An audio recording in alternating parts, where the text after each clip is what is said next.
everyone, welcome back. I'm Anna from Astraladytarot, and I'm doing a favorites video about 2020. Now, I'm usually not really about favorites video, not really my favorite thing, but I've decided to do it for 2020 because this was a challenging year for all of us, and maybe just to, share some love and inspiration to inspire you to look up these things and enjoy them for yourself.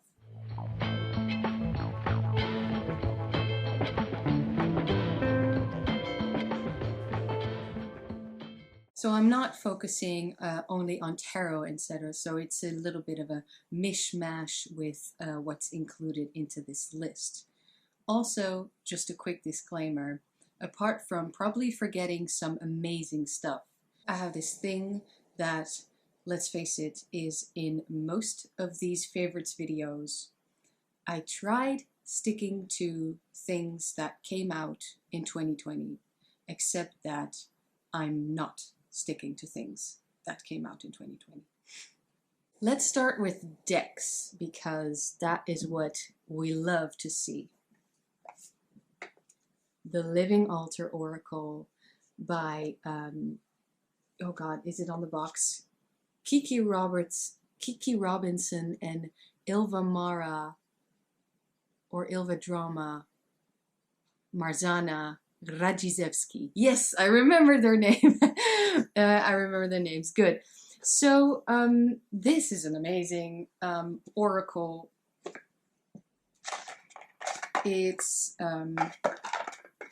It's really this super witchcraft thing. It has moon phases, it has sun phases. I've made a video about it. Another one is coming up on how I work with it, what it inspires me to do. It's beautiful artwork, it's great quality. What else? It has the elements, it has the seasons of the year, and then it has some life path cards, and then also making a mess, and then also spell cards, which as you can see are a little bit more perhaps abstract, you could say. So there is a spell infused into every card of this deck, which is super attractive to me. This is a super idea, and yeah, it's just so beautiful, and I am still choosing tarot over oracle any day. So that is, I'm trying to say, that is a reason why I haven't worked with it as much yet, but it's beautiful, and the book, super empowering, so very fiery energy. I feel it's really this, what did they say? I always forget. A grimoire kind of thing for the radical witch. So we like that, don't we? And it's high quality. I will obviously leave the link in the description below for you to know where to get the deck. This is an independently published deck. The other deck that I got this year that is my favorite, is part of my favorites. Actually, isn't the definition of favorite to just have only one? There's room for more, isn't there? This is a box that I've made for this deck, the Crow's Magic Tarot.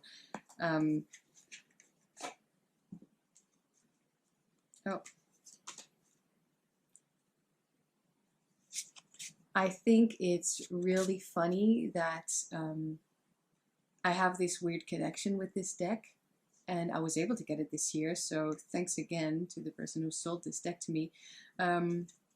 I think it's really funny because the other day I was reading the book by Londa Marks that accompanies this deck, and apparently Londa Marks is a costume designer for bands, and then specifically rock bands. And then all the bands that she listed in her book for this deck that she had worked with went from Judas Priest to hawk, or I don't even remember, but it was really, yeah, unexpected. And it's funny because yeah, I like rock music, and I don't know, I thought that was just a fun connection that I hadn't really seen in this deck all that much. But now that I know it, it's kind of like this thing that I can't unsee. So yeah.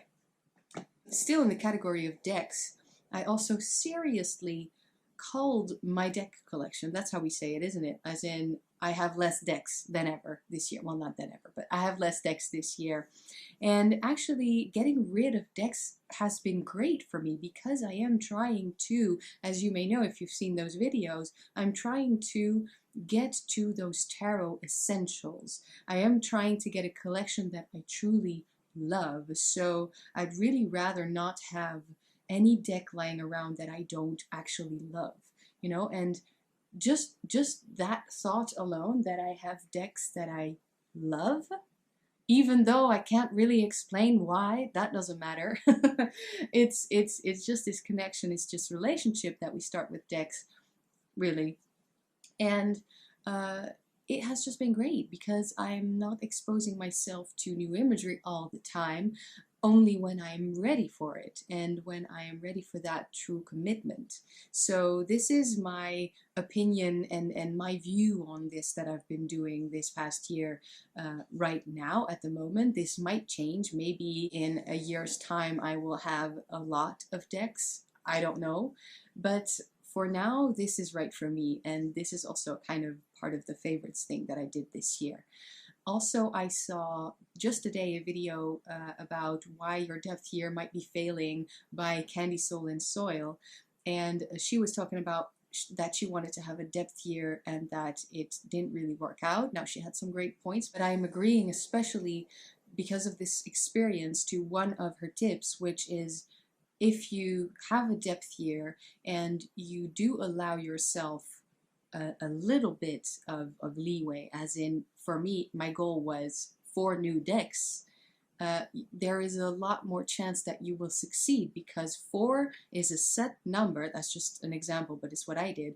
4 is a set number, and so if you go over, you know it's wrong, and if you go under, maybe then that's good, but you are allowed to have another one. You know what I mean? It's like this set idea to follow. So there's that. Books.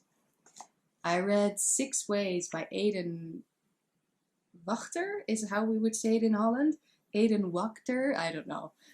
He is really cool. Also mentions some heavy music bands like Watain in here, which I thought was really cool when I read it. It was like, damn, man, you know this? That's cool. So 6 Ways, Approaches and Entries for Practical Magic. Very straightforward. No idea if this came out in 2020, but his other book came out this year. So I am going to leave the link to that below, or perhaps this one, maybe both. This book was recommended by Kelly Bear, and yeah, I really liked it. There is a lot of astral work in this book, which I appreciated very much. So yeah, let's read it a little bit. 6 Ways is a handbook of magic and sorcery rooted in witchcraft, folk magic, chaos magic, and animistic spirit work. Subjects covered include sigils, servitors, meditation, trance, spiritual cleansing, warding, dream sorcery, candle magic, talismanic magic, vessel work, and tending to the spirit ecologies we live with and in. So there. Definitely a favorite of this year. I finally got around to reading Aleister Crowley's. This book is the Book of the Law and the Book of the Book of Lies. So this is the edition that I have, or actually that someone close to me has. And this is just super weird, crazy, out there, but also surprisingly illuminating for some Thoth cards. Just saying.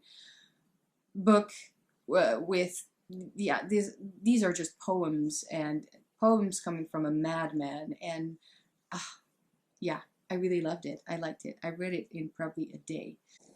I am by no means a Thelemite, but I do enjoy reading Crowley, and I think I'm going to just go ahead and read all of his books, and also reread them. Rereading books this year, like Book of Thoth, was really good because, well, we'll get into that later, but Book of Thoth, same reason actually as the Book of the Law and Book of Lies, is and I'm allowed to reread this one, right?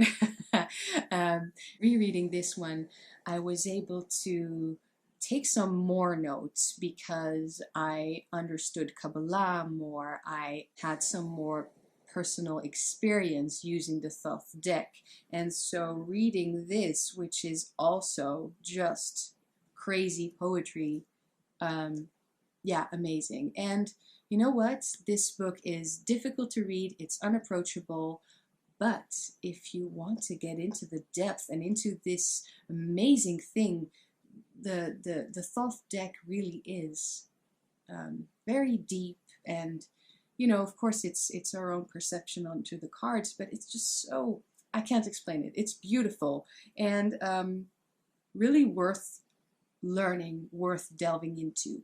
So what can I read from this? Well, it doesn't matter, but what I wanted to say is this book is difficult to read, etc. But I will always advise tarot readers who get into Thoth to read this book.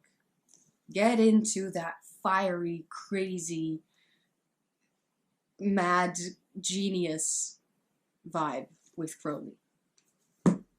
And then I also reread Libernal and Psychonaut by Peter J. Carroll. I don't remember in what video I've said this, so if it's already up or not, and if it's going to be up at all or not, but I have mistakenly said that Peter J. Carroll is old school, even though I really don't think so, especially, you know, looking at the majority of the things that he's saying and he's portraying, it's it's not old school. So sorry about that. I think his work is super super important, super inspiring, and what else? It's just a really good magic book. I agree with a lot, and yeah, I enjoyed rereading those. Okay, for my practice, I have switched to Thoth to read with for clients, especially face-to-face readings, really, because I usually do those, not right now, but I usually do those, and I actually bought a second Thoth Greenie deck to read with for clients so that I can fan out, when I fan out the cards, they can touch the cards and pick out the cards that are right for them. Now, when I do Skype readings, you can be pretty sure I'm using my own Greenie or any of my other decks, but I like to have that specific deck for clients. Now, switching to Thoth, as I've already said, talking about those books that I've read, did open up a large part for me of the world of tarot. And I think the deck did influence my reading style a little bit. I think that there's a depth to this deck, and it's very complicated, but I love it, and it's a good relationship. So basically I'm saying feeling the need to not read with the Rider-Waite-Smith anymore and then choosing Thoth instead really made me study it much more in every way. And yeah, it has been good, is what I'm saying. There's a connection, and I love it. I'm so glad that, yeah, I'm so glad to have that relationship with this deck, so that's cool. Then there is the shift in my personal practice, which was really about doing more. And, you know, everything is related, so this I can also relate to the Living Altar Oracle, which is very inspiring as to what I do at the altar, for instance. And about that doing more, it also encouraged me to start a Patreon, which is linked below because I have launched it on December 21st. And one of my favorite things about that is that I had it all ready except for the intro video that I filmed on December 21st. I had it all ready, the whole vibe, the whole style, the whole text, everything, and the ideas and what I wanted to share with you, or what I am at this moment then sharing with you. My favorite thing about that is that I had also that week, like I think December 20th, I had also filmed a new intro for my YouTube channel, and in there I was talking about the Patreon that will launch soon. Someone commented, I'm sorry at this moment I don't remember who, but someone commented, launch it today, as in there's the great conjunction of the planets, of Jupiter and of Saturn, and it's Yule, it's the winter solstice, we are coming back to the light, and with this whole bunch of energy, launch it today if possible. And so I just decided to, that I agreed with that. I love that, and so yeah, I pressed the button launch, and well, it wasn't as what's the word? As amazing, as flamboyant, as extravagant as I had expected, because of course it takes a little while for Patreon to approve your page and then launch it, but I can see privately in my Patreon, you know, the settings and stuff, that it was launched on December 21st, so that is what counts. And I think, yeah, that was just a little extra favorite, but it counts, doesn't it? So thanks for that. Thanks for that encouragement. Loved it. So quickly about my Patreon, I am making exclusive videos, including lives, including readings for, well, an inspired tarot and magical practice, for an inspired spiritual practice. So go check that out if you're interested. And yeah. Next category, my own YouTube channel. Oh my God, what a year. One of my favorite things was definitely getting a shout out from Kellyanne Maddox. That was unreal. And at that time, she was stuck in Amsterdam, where I live, and we didn't get to meet, damn it. But it will happen. I still believe in it. Kellyanne Maddox, oh, such a force of nature. Yeah, she's my favorite tarot rebel witch. What I also loved was connecting more to you. I love this community that is here, just the comment section, and also this year I have found just more like-minded people. I feel connected to that was doing lives, doing live chats. Those are so amazing. Like every time, you know, if you are watching and you have a tarot channel, do a live, because it's like those are extra rewarding videos, and I'm enjoying every second of it. And yes, it's scary, but every time I finish a live, I feel great. I feel so good. So yeah, that's again thanks to you guys. Okay, serious list happening. YouTube channels I have discovered or particularly enjoyed this year. I'm just gonna go really quickly because I feel that there are a lot of them.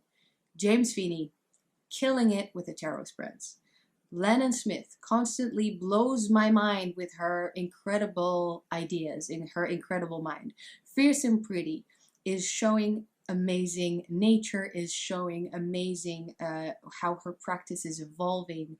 Place of Stillness, experimental shaman. Plus, I just had a really cool reading from her. You should definitely message her. I don't remember the name of the reading, but it was so cool, and without giving too much away, it was like randomness of the cards, but then also we have a choice, so it became like a game, and that was just so much fun, and at the same time also deep. You know, it was also in-depth advice. So I love that it was fun. I love that it was in depth, and it leaves you with something to do, which I am, of course, a big fan of. And I think she is taking reservations for those types of reading, or any types of reading really, now. But I think you can expect your reading appointment after January 11, after the beginning of January at least. So, yeah. Candy, Soul, and Soil, I already mentioned her, but warmth, heart, goodness, hearth, and art. Yes, great. Saturnarium, Brazil, ayahuasca experiences, great. And yeah, showing Brazil, how amazing. I've been there once, and yeah, seeing these different parts of Brazil, amazing. And all of this really quite random. Damien Eccles, hearing a master speak. Yeah, I have some more stuff, but I'll be honest, that's just because once you start making videos, you also start watching more videos, and this whole YouTube world opens up, so I'm just gonna go quickly. Kelly Stamps sometimes kills me with her humor. Bernadette Banner, wordsmith, time traveler, and the even bigger nerd inside of me wanted to watch BBC history documentaries, basically anything with Ruth Goodman. Okay. Next category is movies and series. Now, I don't own a TV. I don't remember the last time I owned a TV, but I do watch Netflix. Midnight Gospel. Crazy, mind-blowing, silly, funny, but also really deep. Give it a chance. Watch the full first season, including the last, especially the last episode, but I don't think it will make a lot of sense unless you've seen them all. So go for it. Do it. I think it's great. And actually, I have been so much in that. I wanted to stay so much in that mood. You know how it is when you love something. I actually have been listening to the soundtrack on Spotify. And if you look that up, you'll see it's really not a lot, but another series I've been enjoying is Dark. Season 3 came out in 2020, and Season 3 is even more out there than Season 1 and 2, but I loved it. Just this whole world building of this show is, I don't know who came up with this, but it fits. And it's amazing. The cast is great because we go through different times. For instance, in season 1, we switch a lot between the 80s and I think 2019 probably. And so we see a grown woman, and then we have a flashback to what she looked like as a teenager in the 80s. And I believed it. You know, it could have been shot in the 80s. The cast was so well done. And I learned a little German. Alles ist wieder passiert, and das ist ein Paradox. I think that Dark, especially season 1, blew my mind enough for me to say that it's my favorite show ever. Fargo being really close second, but it's amazing. And yes, it's in German, but just click subtitles. You know, you might learn a little German like I did. Something else that's on Netflix is this movie Midsommar. I don't know how to say that, but if you haven't seen it yet and can stand some scary stuff, go watch it, because that was so just, I don't know, I loved it. It was great. Okay, music. For this section, I did stick to what came out in 2020. So if you're into rock music like I am, or just enjoy really great music played extremely well, then check out each and every one of them. And I also feel like if you are interested in finding out more about them, and more about the projects, and more about their backgrounds, and more about where they're headed and all that stuff, that it is a bonus point, because, you know, it takes you on that whole adventure with those cool bands. So just quickly going through the list, I am talking about molasses with 2 S's. I am talking about Doel, de Niemanders, and one of my favorite live streams was by Oranzi Pazuzu. Maggot Heart also came out with a new album, and Cadaver, I also believe, in 2020. I've decided I'm just going to let the music speak for itself, and so I will provide you with links in the description. And then for some random stuff, I painted my bookcase blue. When I picked it up, it was red and probably came from a children's bedroom or something like that. And I had this vision for this old looking bookcase. I really wanted it to look like this, I don't know, old English library thing. So I'll insert a clip of that, I'm sure. I also got myself a new altar table and went nuts on the decor. You can watch a video about that. Perhaps this can be perceived as strange, but on the other hand, it makes perfect sense as well. Gratitude. I've been doing magic regarding gratitude for my job, for my students, and I already have a video filmed, but I'm just not sure if it's YouTube material or Patreon material, so we'll see about that. But just the whole gratitude concept, yeah, that helped me through this year probably. Overall, I really think that this year allowed me to leave quantity for quality. This version of a depth year has been good for me because when I want or need something, I allow myself an item of quality, or simply something I'll really enjoy. The end of last year really brought up the question of why constantly repeat the pattern of not getting the perfect for me thing.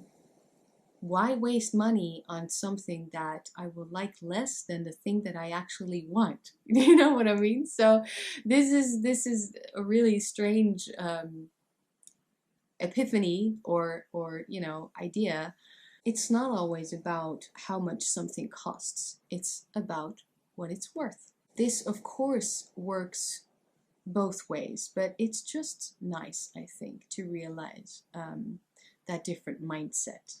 So perhaps this was a little bit of a strange, who knows, favorites video for 2020, but I enjoyed this. I enjoyed these things. I enjoyed these items, and I just want to say thank you again. I don't know when this will be up, maybe in January, but even though this has been a terrible year for a lot of people, also good things have happened, also in the world. So let's also focus on that. Thank you so much, and I will see you all in the next one.